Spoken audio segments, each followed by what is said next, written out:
Good evening. Good evening. Yeah, this thing make me feel like dog on the leash, you know. Yeah. That's the thing. It's only a few like, but am I a dog on a leash? So we're talking about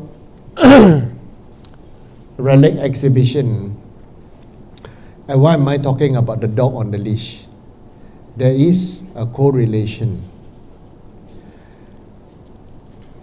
Dog on a leash means samsara. We are all tied up by our own nonsense, our own perceptions, our own beliefs, and our own emotions and feelings just at that moment. And then somehow it becomes, it can become a tattoo, it can become a scar, it can become a mask, it can become many things. And that is called, this is what Buddha taught us. I think this no use.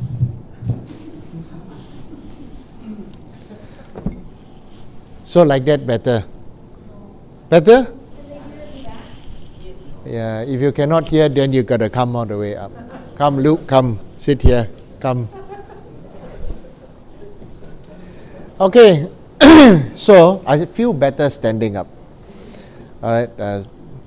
So the long and short of it, this is relic exhibition. How does a man become a Buddha?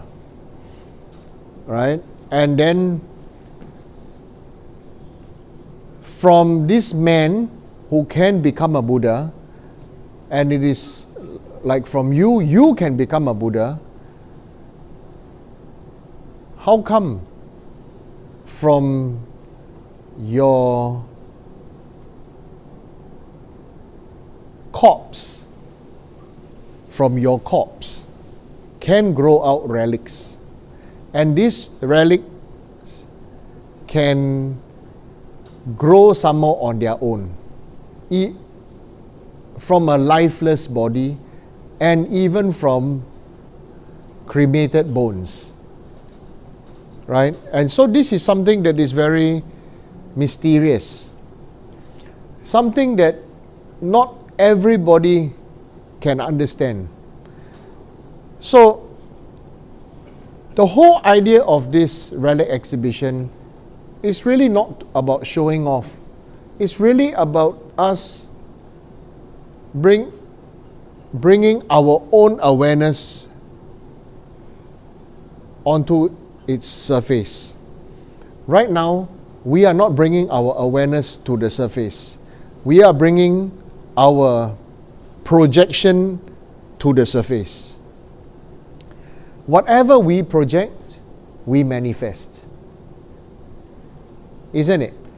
That's why your belief, your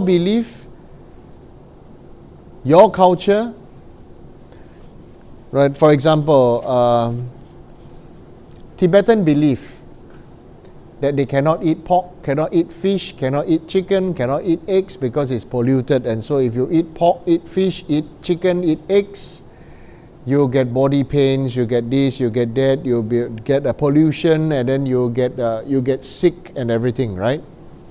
This is a Tibetan belief. This is a Tibetan custom. This is Tibetan culture.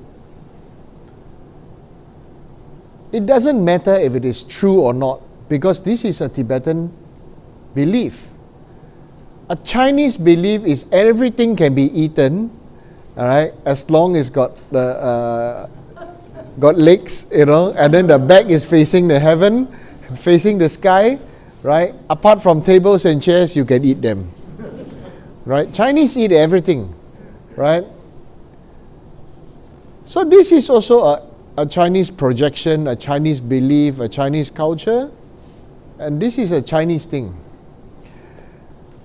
What I know, Western culture is whatever they eat on the plate cannot have head, cannot have legs, cannot have body, right? So everything is fillet, everything is cut, everything is dressed very nicely on a plate,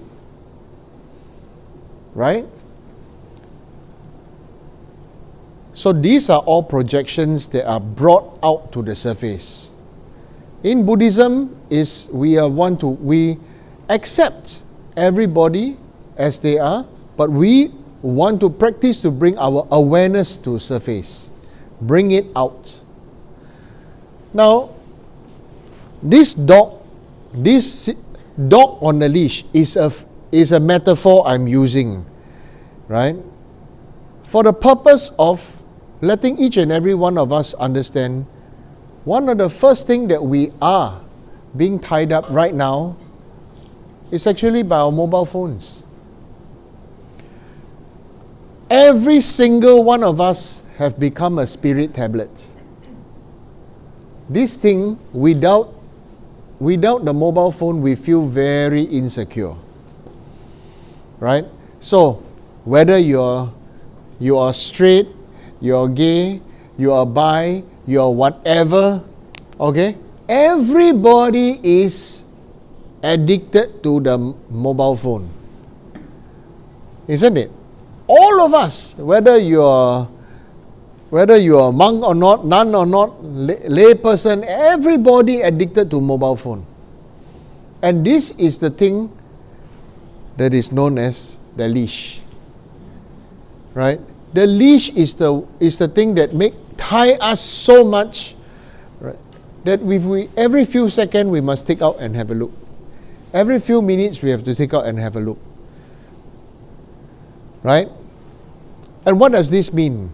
It really means every single one of us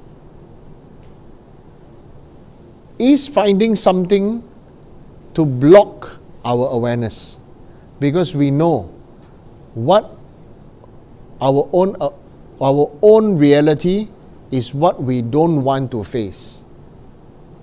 So what is the first main thing about the Buddha's teaching? How come Buddha can have relics? I know one of the questions Babette put up there is, who is Shakyamuni Buddha? This question I would want to say is, if anybody asks me who is Shakyamuni Buddha, my answer is, please check on the internet. Because these are facts that can be found on Wikipedia and on the Bing or Google or something, right? Everybody can check the facts. But how many of the people here, want the facts?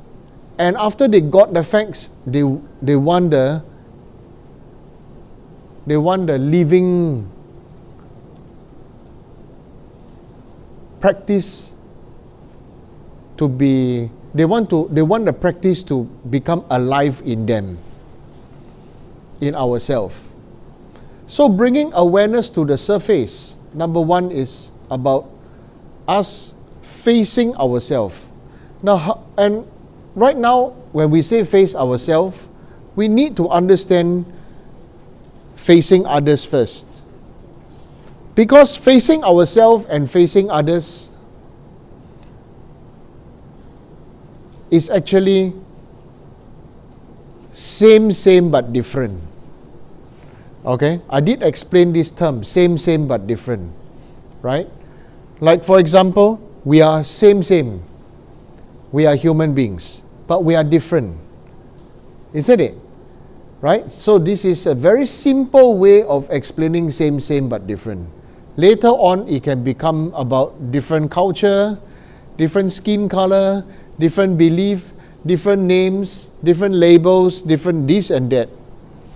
So, then, but facing ourselves and facing others first come from ourselves, okay, to be able to practice something, this awareness, by making use of our capability to see and communicate with others. So, communicating with others is not easy. Because we think communication is the way to go, right? Wrong. Wrong. Because I can communicate, but you may not and cannot comprehend what I'm saying.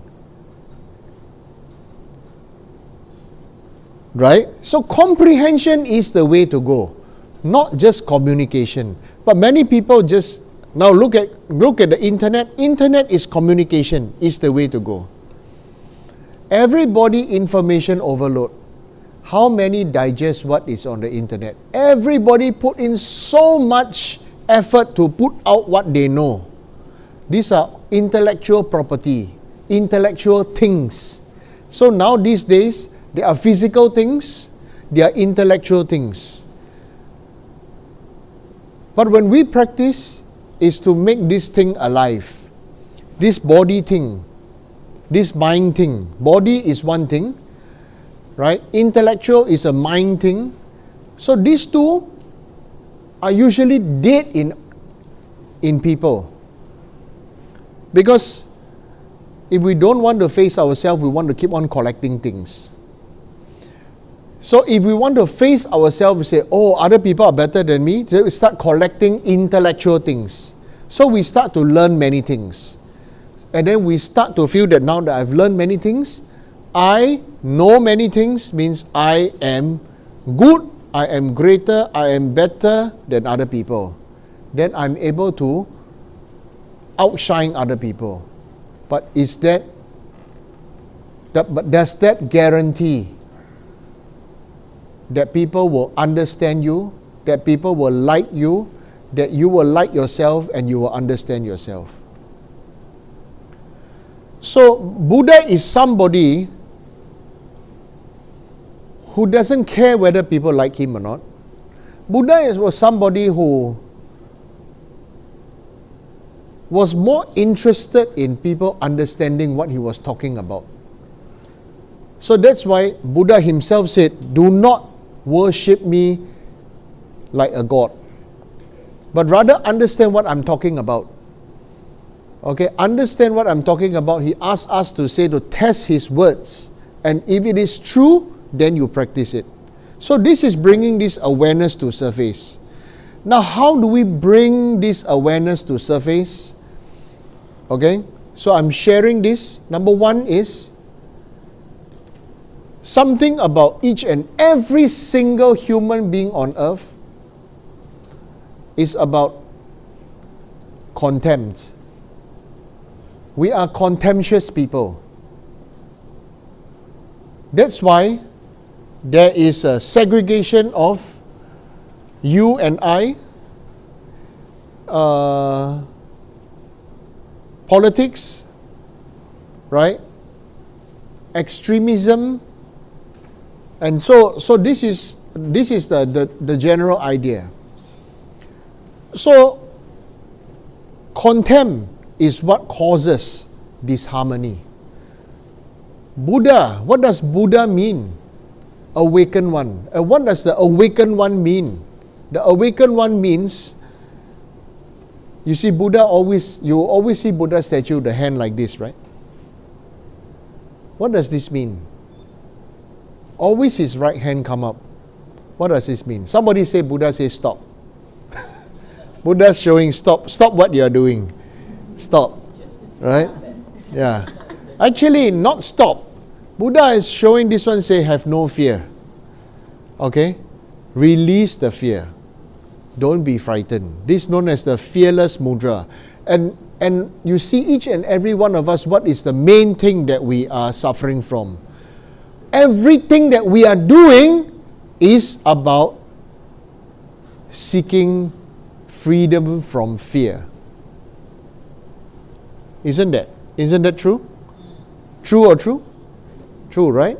We are all seeking freedom from fear. That's why we are doing everything that we can to seek protection, and therefore in Buddhism there is this word refuge.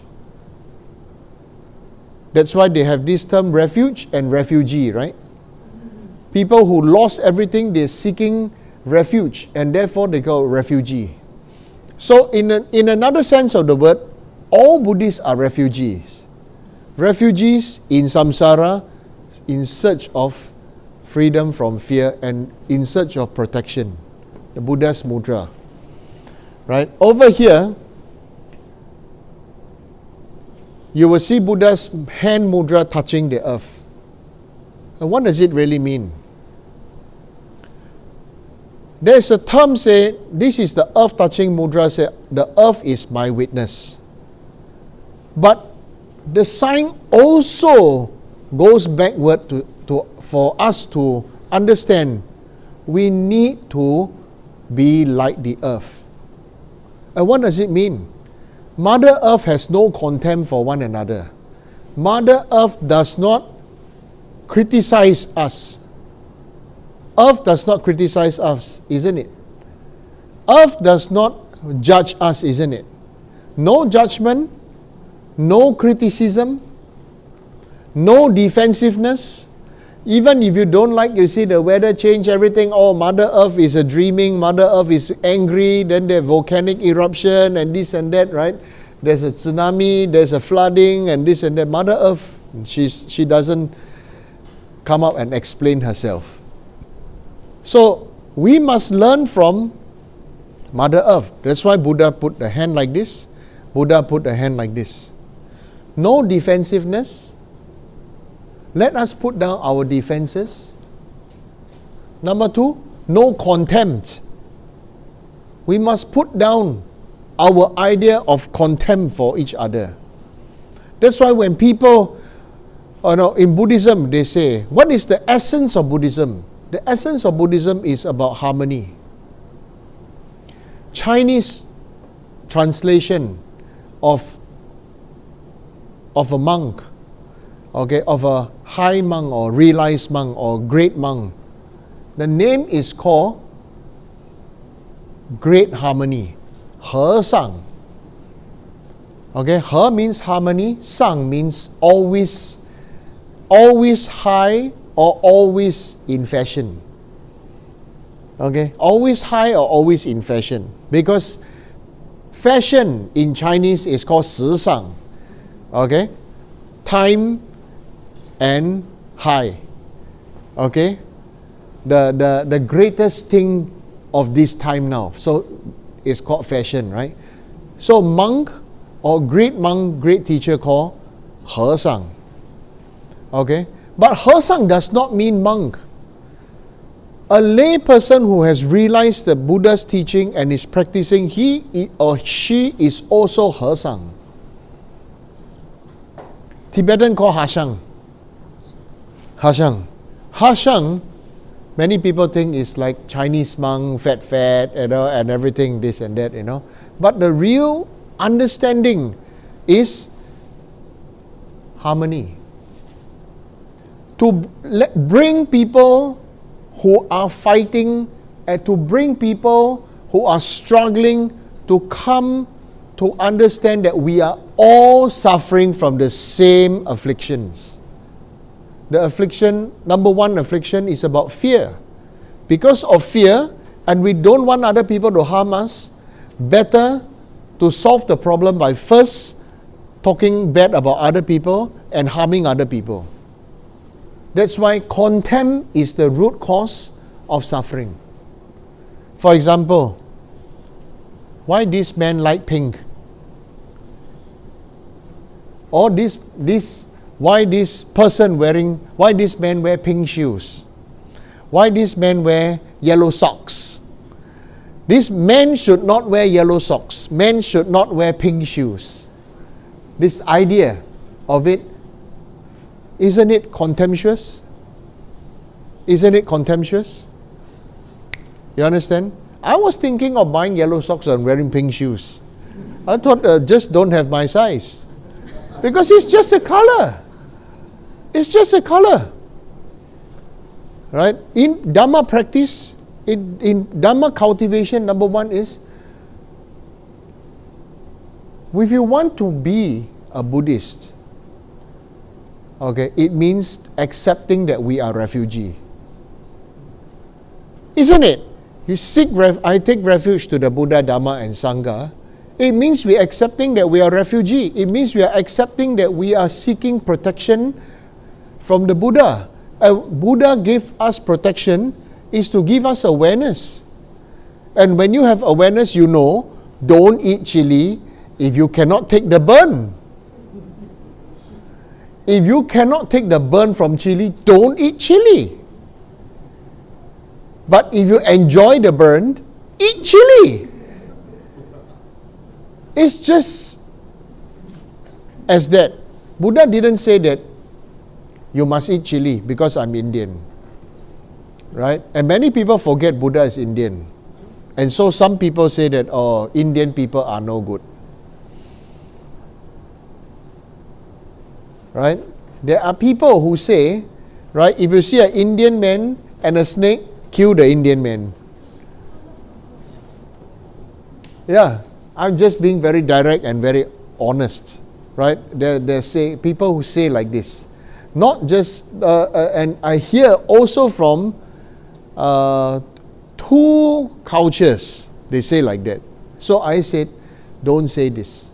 If you say like this, then Buddha, you want to kill Buddha. And these people who tell me they are Buddhists. I said, then why am I saying this to him? Is to tell him, say, you have contempt in your mind. You have contempt in your heart. Right? Number two, because of contempt, what do? Because we have contempt, the next thing that we do is we are very defensive. Right? And then we like to criticize. First we contempt, then we criticize, and we are very defensive. The last thing we do, where we all believe that by doing this, we are great practitioners and we are good people, is called stonewalling. We stonewall ourselves up. And then because you stonewall yourself up, we think I'm a great person. Stonewalling, so you are living in your own world. Nobody knows. I don't talk to people, and I don't accept people to talk to me.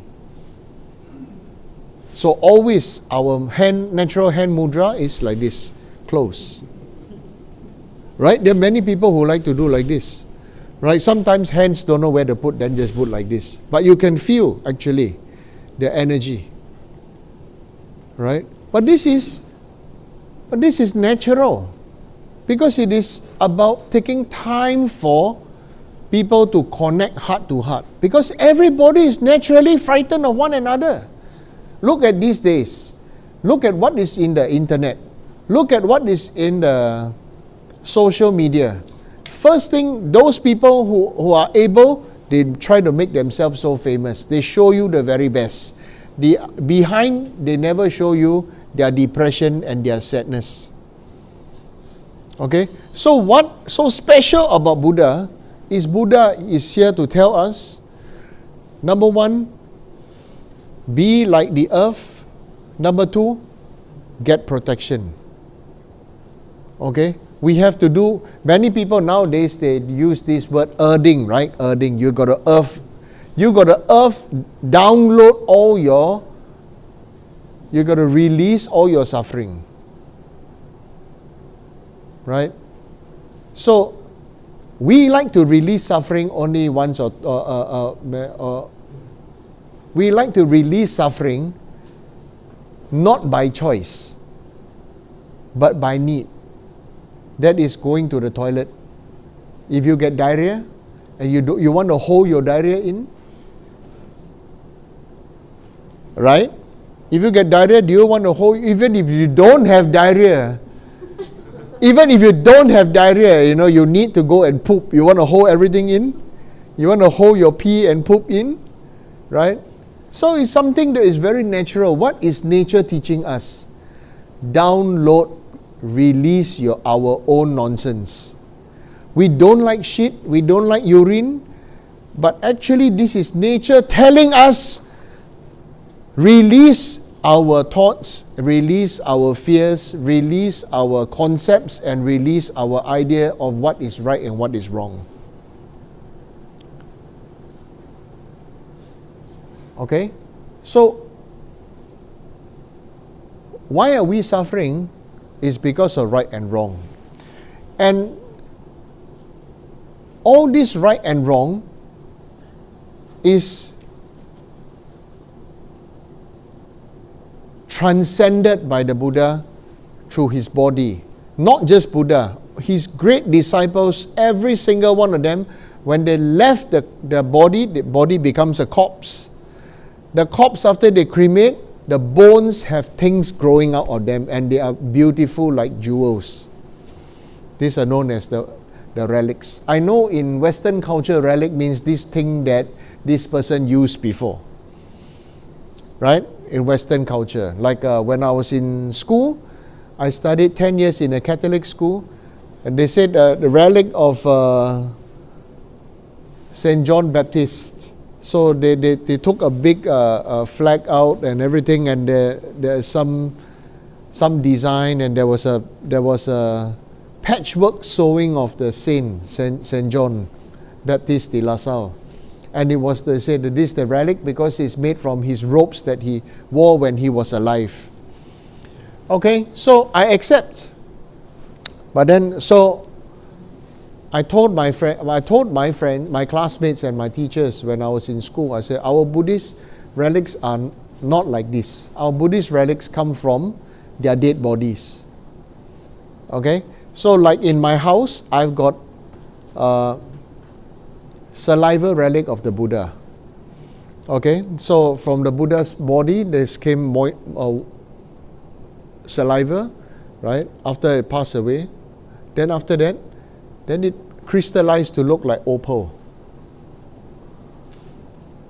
Okay, then Buddha's skin is a golden color. Now, then we have, then I gave some Buddha relics to Kaiman there, right? And in a small metal container where it's placed inside a bigger stupa. So he accepted it and put it in his house. He does his prayers and everything. So there's an inner container that is sealed, and there's an outer container, right? So after a few years, he opened up, he says, relics were growing outside the inner container. And the inner container is sealed. And new relics were growing from a container. So there's a living proof from this person, from his house, Kai, right? And so maybe it's mysterious to you, but what is the Buddha showing? It shows this is the result of the ripple effect of continuing to benefit other sentient beings, even though the body is no longer alive. But the body is alive in manifesting in a different form. Okay? So, why can't we normal people experience these kind of things? It's because we normal people cannot experience these kind of things is when we are too engrossed in ourselves right now. We are too engrossed in who we are, who we want to be, what we want to be, what we want to do, what we want to achieve, what we have to do, what I have to do, what I have to do, what is expected of me, okay, and so many things. And then we are spending a lot of time trying to recover from our own trauma, our own pain, our own sickness, and this and that. And then we are trying to become trainers, we are trying to become teachers, we are trying to become expert in our fields, we are trying to do so many things. We have to do well in our jobs, we are expected to earn money, we have to earn money to survive, we are expected to do well, we are expected to do so many things. At the end of the day, who still got any energy left to practice awareness? Right? And so therefore everybody is looking for a master to remove their problems so they are not suffering. We are not suffering, but that does not mean we are improving. So in Asia, everybody likes to find the Sifu. Okay, the Shifus. Okay, the Rinpoches, the Lamas. Okay, the Geshe-las. Right, because, I got problem, I got sickness, I go and find them, they do puja, then after that really better. Then it's not about I'm impressed and I also want to be like them, but my problem is gone, so now I can go back and do whatever I want. Isn't it? This is just the reality of what is happening in our lives. This is the time and space where everybody is like that. Like for example, Hui Jin got knee problem, right? Knee pain. And so she's trying to exercise it a lot because there's some pain. The more she's doing it, thinking that it will loosen it, the worse it will become. And it's a fact. All of us are doing the same thing. Sometimes things just need time to recover. Time and patience and understanding. And most important, love.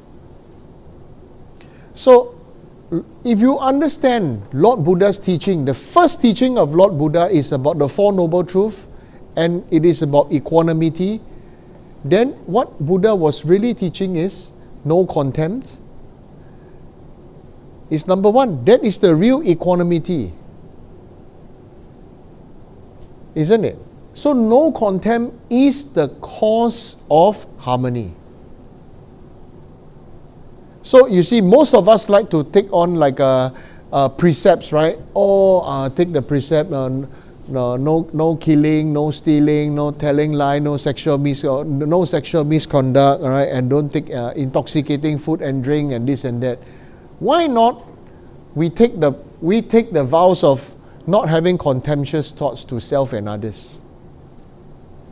That would cut a lot of bullshit in our life. Isn't it? You cut a lot of bullshit in our lives, man. Right? The first rule, I feel, if I were to give, if somebody did ask me, on your side, ask me, Rinpoche, what is the best precept to take? I always say now, best precept to take is no contempt. Don't have contemptuous thoughts. Don't contempt your ancestors. Don't contempt your parents. Don't contempt yourself. Don't contempt other people. Then there is no problem. You can accept everybody as they are. Then you are stable. You are stable. You are accepting, like this Unitarian Church. They are accepting. They are stable because they accept who they are, what they are, where they are. And it's the same that for everybody. We should all accept who we are, where we are, what we are, whatever you are, whatever you think you are, you accept first. Other sentient beings, everybody else have their idea and everything. Let them be. Just, somebody was asking me, Rinpoche, my son, actually this question is asked by my relative. My son take drugs and very addicted. Go in and out of prison a few times. Yeah. What to do? I say to the father, just love your son. Don't be contemptuous. Just love your son because he is suffering. He is confused. He is suffering. He doesn't know what to do. Can we just love beings without contempt, without judging? I feel is when people are able to receive love and they feel safe, it cuts out most of the nonsense that everybody is doing. Agree? You agree? Right? So for example, some people don't feel safe, and therefore They do many things to not share, or I want to project that I'm a very good person. I learn. There are many. I got some students who are from Theravada tradition. So, I cannot do this, I cannot do that, and this and that, or that I have to be very clean. My image of a Buddhist, I have to be a very clean Buddhist. Good, but you will always just be that. You will never break out of it because you have fallen in. You climb out of one hole and fell into another hole. Right? And you climb out of the hole of, I'm this and that. Then after that, you fall into another hole of wanting to be clean. And the idea of wanting to be clean is very much, I told my student, your idea of wanting to be clean is very much putting shit in a plastic bag and then tying it up and make it airtight, and then after that, the shit cannot get dirty from outside, but the shit is still dirty from inside in the plastic bag. Right? Then the person got a little bit very shocked from what I say. I said, since you asked me, I'm telling you this is a fact. You are practicing Theravada Buddhism very perfectly, but you are not practicing what the Buddha taught. Buddha taught you to be a better person, not teach you to become a better religious person. You can be a very good religious person, but that does not mean that you become a spiritual and a loving person. That's why there are people who become religious extremists. Isn't it? So that's what I'm saying, okay? So, are there any questions? Sorry. Could we go through the slides and you could give some commentary? Commentary? What commentary? Sure. Yes.